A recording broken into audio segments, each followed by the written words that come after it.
Hey everybody, it's Ron from Pick Dawgz, and this is Ron's Rundown. We're going to go over the MLB games scheduled for Friday, April 4th, 2025. Now if you like this video, make sure to hit that thumbs up button and subscribe.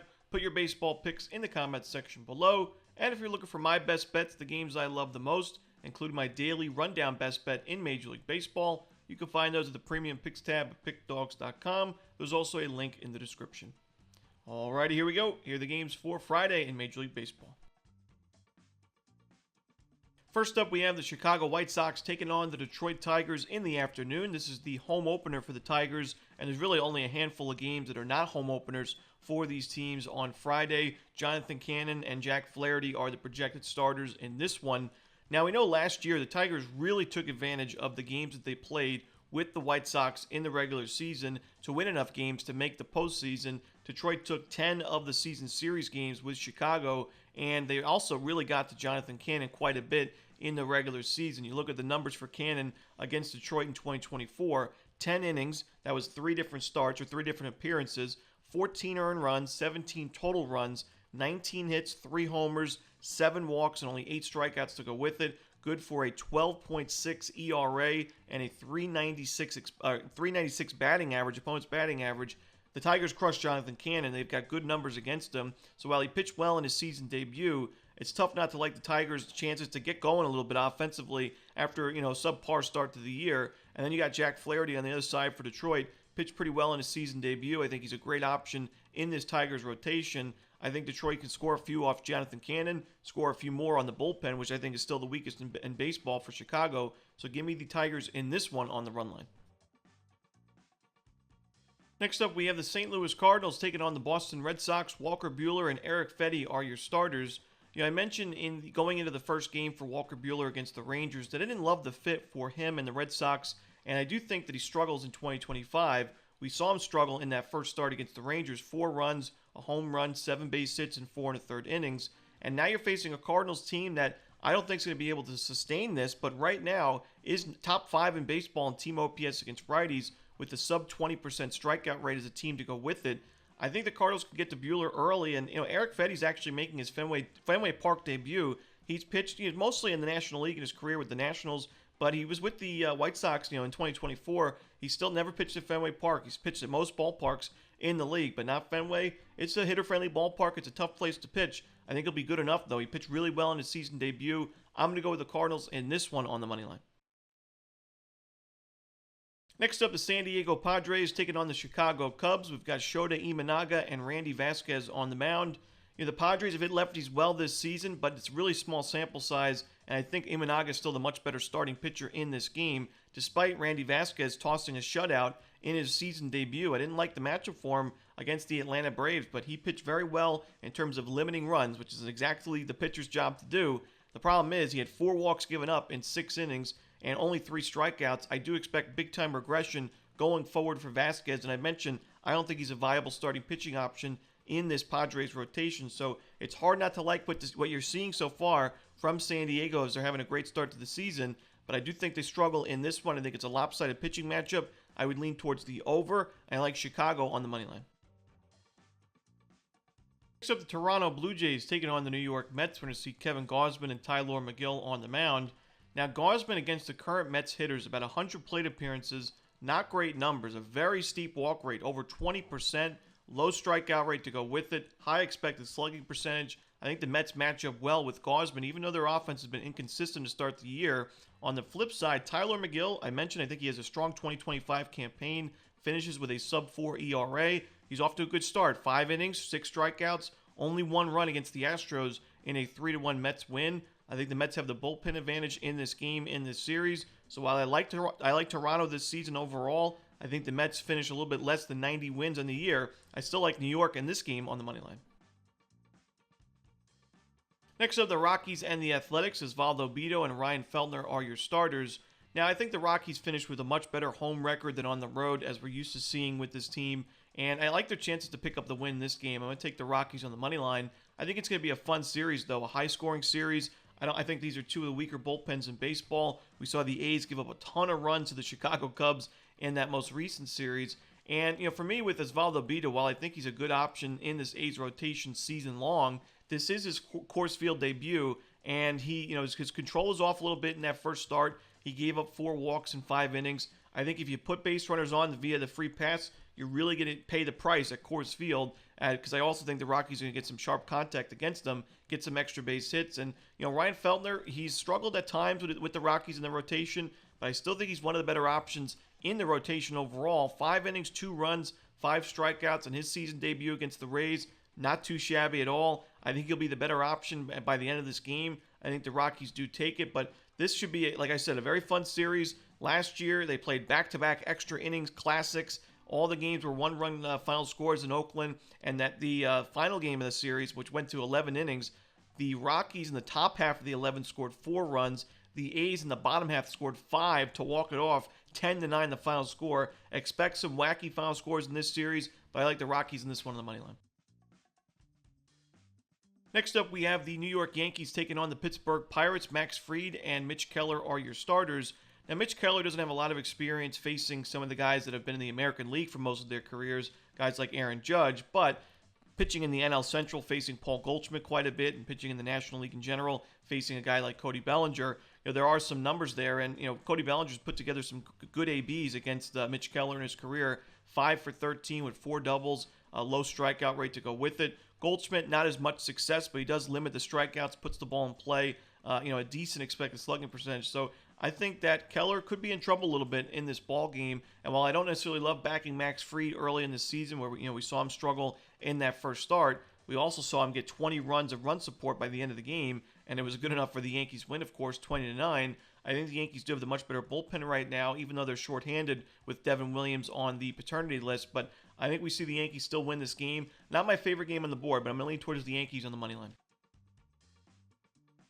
Next up, we have the Seattle Mariners taking on the San Francisco Giants. Bryce Miller and Justin Verlander are your starters.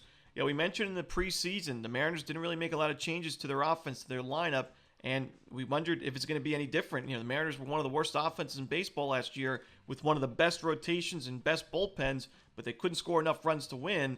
And so far this year, they're 3-4, which isn't terrible, but they're struggling offensively yet again. They're not scoring a lot of runs. You look down the list of this starting lineup, the batting averages, the OPS, just not great. A lot of strikeouts to go with it. And Justin Verlander on the other side, has pitched so well against these current Mariners hitters in about 125 plate appearances, a 33% strikeout rate, very low walk rate, a 223 xWOBA is one of the lowest you're going to see for any pitcher against any lineup with over 100 plate appearances. So I think Verlander pitches well. Bryce Miller was okay in his first start, but I just don't think he's going to get the run support. I got to go with the Giants in this one. They're playing great baseball. Give me the Giants on the money line. Next up, the Arizona Diamondbacks and the Washington Nationals. Still waiting for an official starter listed for Arizona. Looks like Brandon Pfaadt will be the guy, but Jake Irvin should be going for Washington.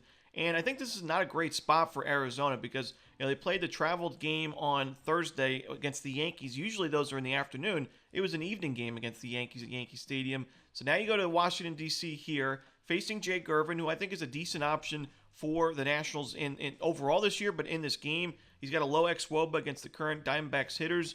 Brandon Pfaadt, he pitched a quality start in his first game of the season, but he did take the loss, gave up a home run in that game. We've mentioned the consistency issues with him in his career thus far.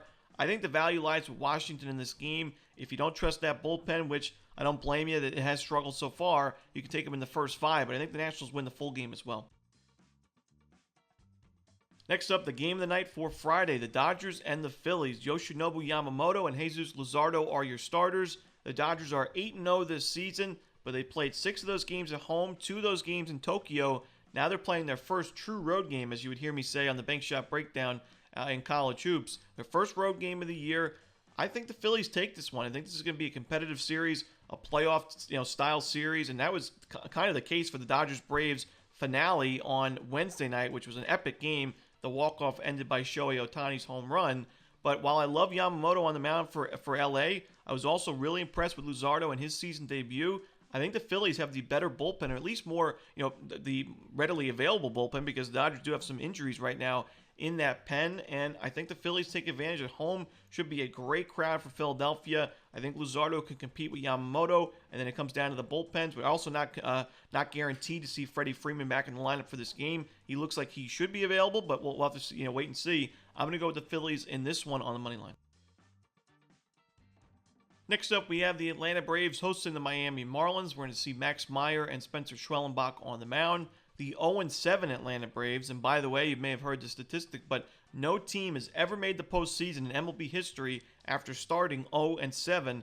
I think the Braves have a very good chance of being the first, though. I'm not ready to give up on Atlanta this year. They played a very tough first two series of the season at the Padres, at the Dodgers. They were competitive, though, in the final few games against LA. They blew a couple of leads. The bullpen, it's actually a good bullpen on paper, struggled a bit in that series. I think a lot of bullpens are going to struggle against the Dodgers this year. But nonetheless, I think that the Braves win this game. The price for me, though, is just out of, it's not playable in my opinion. The Marlins have done a good job playing small ball, enough to find a couple of walk-off wins and have a winning record so far.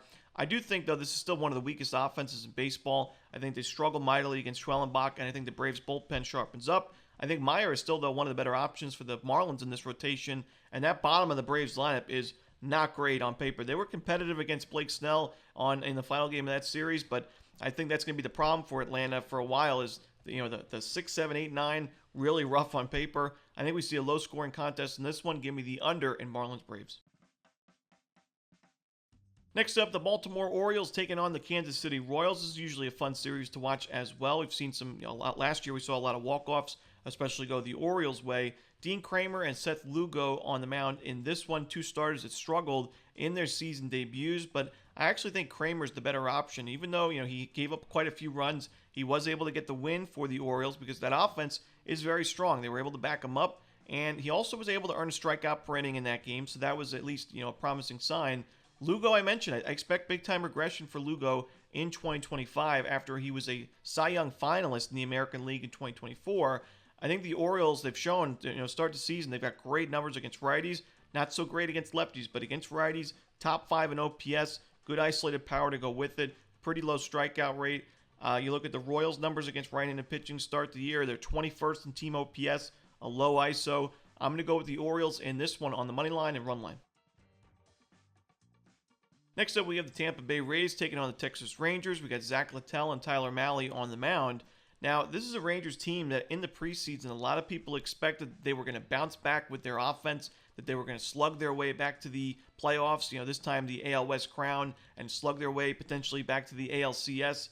But that hasn't necessarily been the case, even though the Rangers are 5-2 overall this year. It's been because of the pitching. And, surprisingly, we know the rotation had its pieces, but the bullpen's been a lot better than expected. And we saw the Rangers win back-to-back 1-0 final scores at Great American Ballpark, a very hitter-friendly ballpark, in the final two games of that Red Series. The Rangers are 5-2, despite not scoring more than 4 runs in a single game in those first 7. I think the Rangers lineup will be fine in the end, but right now they've really relied on that pitching staff. The problem is, I think they are at a disadvantage in this matchup with Zach Littell on the other side again for Tampa and Tyler Mahle on the side of the Rangers. I think the Rays have the lead through the first 5.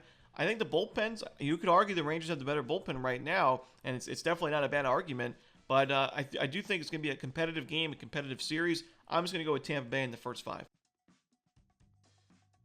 Next up, we have the Cincinnati Reds taking on the Milwaukee Brewers. No official starter right now for Milwaukee, but Nick Martinez should be going for Cincinnati.